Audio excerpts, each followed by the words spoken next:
नमस्कार आदाब, आप देख रहे हैं द जस्टिस हिंदी। खबर बरेली से है, जहां भारत रत्न डॉक्टर भीमराव अंबेडकर की जयंती के मौके पर कर्मचारियों ने न सिर्फ उन्हें याद किया बल्कि संविधान और श्रमिक अधिकारों को लेकर बड़ा संदेश भी दिया। इसके साथ ही सपा, भाजपा, बसपा और कांग्रेस कार्यालयों पर भी जयंती के उपलक्ष्य में कार्यक्रम हुए। उनके आदर्शोों पर चलने का संकल्प लिया गया। बरेली के मानसिक चिकित्सालय परिसर में चतुर्थ श्रेणी राज्य कर्मचारी महासंघ की एक महत्वपूर्ण मंडलीय बैठक का आयोजन किया गया। इस बैठक में बरेली, बदायूं, पीलीभीत और शाहजहांपुर से आए प्रतिनिधियों ने हिस्सा लिया। कार्यक्रम की अध्यक्षता उमेश त्रिपाठी ने की। बैठक की शुरुआत भारत रत्न डॉक्टर भीमराव अंबेडकर के चित्र पर माल्यार्पण कर की गई और उनके 135वें जन्मदिन पर उन्हें श्रद्धांजलि अर्पित की गई। कार्यक्रम में मुख्य अतिथि के रूप में हापुड़ से आई गीता पैट्रिक ने अपने संबोधन में डॉक्टर भीमराव अंबेडकर के विचारों और उनके योगदान को विस्तार से रखा। उन्होंने कहा कि डॉक्टर अंबेडकर द्वारा दिया गया संविधान आज के समय में चुनौतियों का सामना कर रहा है। उन्होंने युवाओं और महिलाओं से अपील की कि वे आगे आएं और संविधान की रक्षा के लिए सक्रिय भूमिका निभाएं, क्योंकि अगर आज जागरूकता नहीं दिखाई तो भविष्य में इसके गंभीर परिणाम हो सकते हैं। वहीं कार्यक्रम के मुख्य वक्ता वेद प्रकाश वाल्मीकि ने डॉक्टर अंबेडकर के सामाजिक और श्रमिक अधिकारों में योगदान को याद करते हुए कहा कि उन्होंने समाज के दबे कुचले वर्ग को आगे बढ़ाने की प्रेरणा दी और हर वर्ग के अधिकारों के लिए संघर्ष किया। उन्होंने ये भी बताया कि डॉक्टर अंबेडकर की ही देन है कि आज कर्मचारियों को 8 घंटे काम करने का अधिकार मिला है। उन्होंने कहा कि हमें सिर्फ एक दिन नहीं बल्कि पूरे साल उनके विचारों पर चलने की जरूरत है। इस दौरान बरेली ट्रेड यूनियंस फेडरेशन के महामंत्री संजीव मेहरोत्रा ने भी सरकार की नीतियों पर सवाल उठाए। उन्होंने कहा कि संविधान निर्माता द्वारा बनाए गए कानूनों को बदलने की कोशिश की जा रही है और हाल ही के 4 लेबर कोड्स इसका उदाहरण है। उन्होंने श्रमिकों और कर्मचारियों से एकजुट होकर इसका विरोध करने और आगामी मई दिवस को सफल बनाने का आह्वान किया। साथ ही उन्होंने नोएडा में चल रहे श्रमिक आंदोलन का समर्थन देने की बात भी कही। कार्यक्रम का संचालन सलीम अहमद और कैलाश वाल्मीकि ने संयुक्त रूप से किया। इस मौके पर अजय सिंह, अंजनी सिंह, इंद्र कुमार, रुचिका वर्मा, प्रियंका समेत कई अन्य वक्ताओं ने भी अपने विचार रखे और डॉक्टर अंबेडकर के बताए रास्ते पर चलने का संकल्प लिया। इसके अलावा प्रशासन की तरफ से भी कार्यक्रम आयोजित किया गया और डीएम ने विचार व्यक्त किए। कल से ही इधर बरेली के कार्यक्रमों में कई जगह बड़े भाई कैलाश चंद्र जी ने मुझे ले जाके लोगों को जागरूक करने का काम किया। मैं कल से और आज तक एक चीज देख रही हूँ कि हर 14 अप्रैल को हर साल लोग रोड पे आते हैं, जुलूस निकालते हैं, नारा लगाते हैं, बहुत सारे पैसे खर्चा करते हैं, सब कुछ करते हैं और फिर 14 अप्रैल के बाद वापस वो लोग मैं गलत तो नहीं बोल रही? सबसे बड़ी कमी हमारी क्या है उसको देखना पड़ेगा। केवल हम महापुरुषों को बाबा साहब ने ये करा, उन्होंने कितना संघर्ष करा, केवल अगर ये इसको भाषण में प्रयोग करते हैं तो मुझे नहीं लगता कि बाबा साहब खुश होंगे। 140 करोड़ जनता है पूरे भारत देश में। जब इतने लोग नहीं थे, डॉक्टर बाबा साहब अम्बेडकर अकेला हम इतने भाई बहन को बचाने के लिए एक संविधान, और हम कैसे लोग हैं 140 करोड़ लोग एक संविधान बचा नहीं पाएंगे। बहुत दुख की बात है। आप लोगों को लगता है जब से संविधान भारत देश को दिया गया तब डॉक्टर बाबा साहब अम्बेडकर ने कहा था इस बात को, रोए थे वो और उन्होंने ये कहा था कि मैं संविधान कितना ही अच्छा क्यों न लिखा हो, अगर जो इसे लागू करने वाले लोग ठीक नहीं होंगे तो ये संविधान सही साबित नहीं होगा। तो आज संविधान गलत लोगों के हाथ में लगा हुआ है, जिसके वजह से आज देश के प्रधानमंत्री का नाम एब्स्टीन फाइल में आना मतलब भारत देश के लिए खतरे की घंटी बजने। उस एब्स्टीन फाइल को बंद करने के लिए कितना बड़ा युद्ध चल रहा है, कितना बड़ा युद्ध चल रहा है।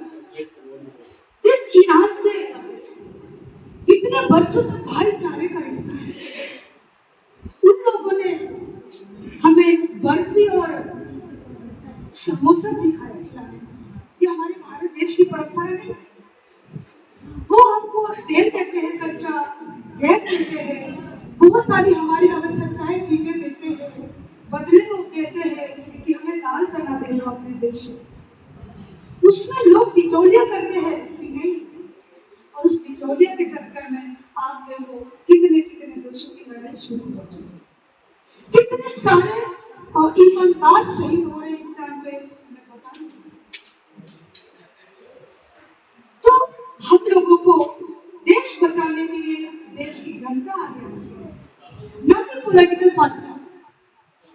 कोई भी पॉलिटिकल पार्टी आपका सुधार या बचाव नहीं कर सकती। डॉक्टर अम्बेडकर ने भाषण में बोला था, दलित वर्ग का या बहुजन समाज का उत्थान चाहिए तो उसके लिए दलित समाज की पार्टियां होनी चाहिए, वही उसी से आपको न्याय मिल सकता है।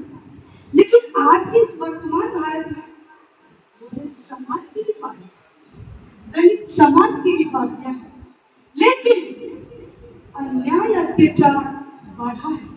अगर जो घटा है तो आप लोग उम्र में बड़े लोग मुझे सलाह दे सकते हैं। जितने सामाजिक संगठन बने हैं, जितनी पार्टियां बनी है, उतना ज्यादा गरीब, मजलूम, किसान, किसी भी जाति धर्म का हो, वो सरकार है। और आज की भारत देश की हालत मैं बताऊंगी, डॉक्टर बाबा साहब अम्बेडकर ने अपने जमाने में 16 घंटा 12 घंटे की जो नौकरी होती थी उसके लिए लड़ लड़ के 8 घंटा कर दिया।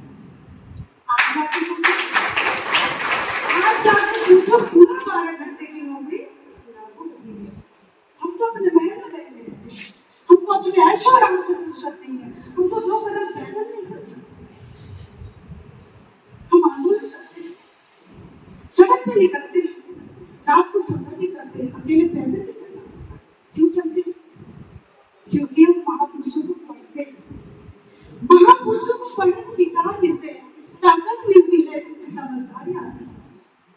1820 में मैं पैदा नहीं हुई थी, लेकिन भारत देश में 1820 में अंग्रेज ब्रिटिश सरकार ने शिक्षा का अधिकार दे दिया था। ज्योतिराव फुले पैदा नहीं हुए थे, 1827 में उनका जन्म हुआ था। बाद में डॉक्टर बाबा साहब अम्बेडकर हुआ था, उसके पहले साहूजी महाराज थे। आप सोचो 1820 में भारत के अंदर शिक्षा का अधिकार मिल गया था, और वो शिक्षा का अधिकार केवल जो मनुवादी व्यवस्था के लोग थे उनके हाथ लगी, और उन लोगों ने शूद्र, अतिशूद्र और दलित लोगों को और महिलाओं को कह दिया कि अगर जो तुम पढ़ोगे लिखोगे, महात्मा ज्योतिराव फुले के समय की बात है, कि अगर जो तुम पढ़ाई करोगे तो तुम्हारी 7 पीढ़ियां नरक में जाएंगी। मैं पूछना चाहती हूँ कि आप लोगों ने नरक देखा है? आप लोगों ने देखा है? मैंने देखा है, बताओ मुझे। तब महात्मा ज्योतिराव फुले अपने समाज में गए, बहुजन समाज के पीछे, और उन्होंने कहा कि इस टाइम अंग्रेजों का राज है। अंग्रेजों ने कहा है अगर जो तुम पढ़ोगे लिखोगे नहीं तो तुम्हारी 14 वर्ष की पीढ़ियां नरक में जाएंगी। तो महात्मा ज्योतिराव फुले ने कहा मैंने नहीं कही। तब हमारे लोगों ने पढ़ना शुरू किया, क्योंकि राज भी अंग्रेजों का था। और ब्रिटिश सरकार को गाली बेच देते हैं, जितनी अंग्रेजी सरकार ने भारत में काम कर दिया, दलित, शूद्र, अतिशूद्र और महिलाओं के लिए किसी और सरकार ने काम नहीं किया। और डॉक्टर बाबा साहब अम्बेडकर अगर जो कर पाए हैं, शिक्षा के क्षेत्र में आगे बढ़े हैं, तो उसमें भी ब्रिटिश सरकार का योगदान है। क्योंकि जब भीमापुरी गांव का जब युद्ध था तो वो ब्रिटिश सरकार ने हमारे जो पहलवान जैसे योद्धाओं को ट्रेनिंग देने का काम किया था। और जब भीमापुरी गांव का युद्ध हुआ था, मैं इतिहास में ज्यादा नहीं जाऊंगी, लेकिन सटीक बातें आप लोगों को बताना चाहूंगी। अब आप हमें बताइए, डॉक्टर बाबा साहब ने कहा कि शिक्षित बनो, हम शिक्षित बन गए। लगभग यहाँ पे मुझे लग रहा है सारे पढ़े लिखे लोग हैं, एक भी बिना पढ़ा हुआ लोग नहीं दिख रहे। अब हम शिक्षित तो बन गए, लेकिन आज तो शिक्षा बंद हो गई। आज इस वर्तमान भारत में शिक्षा बंद हो गई, तो हम शिक्षा का प्रयोग कैसे करेंगे जी? अब आप कहेंगे कि शिक्षा बंद कैसे हो? फीस इतनी महंगाई हुई, कॉपी किताब इतनी महंगाई इतनी बढ़ गई कि गरीब आदमी को, मुझे तो नहीं लगता कि एक डॉक्टर बनाने के लिए इतने करोड़ और इतने लाख रुपया दे देगा, मुझे तो नहीं लगता। हमारे लिए तो बंद हो गई। मैं मजदूर की बेटी हूँ, किसान की बेटी हूँ, मैं समाज को काम करने वाली महिला हूँ। मैं तो अपने बच्चों के लिए 14-15 लाख 1 करोड़ की कोई भी डिग्री नहीं दिला सकता। मैं खुद स्टूडेंट ऑफ लॉ, मैं खुद पढ़ाई कर रही, हमारे बच्चे भी पढ़ रहे, मैं तो नहीं डिग्री हासिल कर। चतुर्थ श्रेणी राज्य कर्मचारी महासंघ की मंडलीय बैठक का आयोजन आज मानसिक चिकित्सालय में दोपहर 12 बजे से किया गया। कार्यक्रम की अध्यक्षता उमेश त्रिपाठी ने की और कार्यक्रम का कुशल संचालन सलीम अहमद और कैलाश वाल्मीकि ने किया। इस मौके पर बदायूं, बरेली, शाहजहांपुर और पीलीभीत आदि शहरों के प्रतिनिधि मौजूद रहे।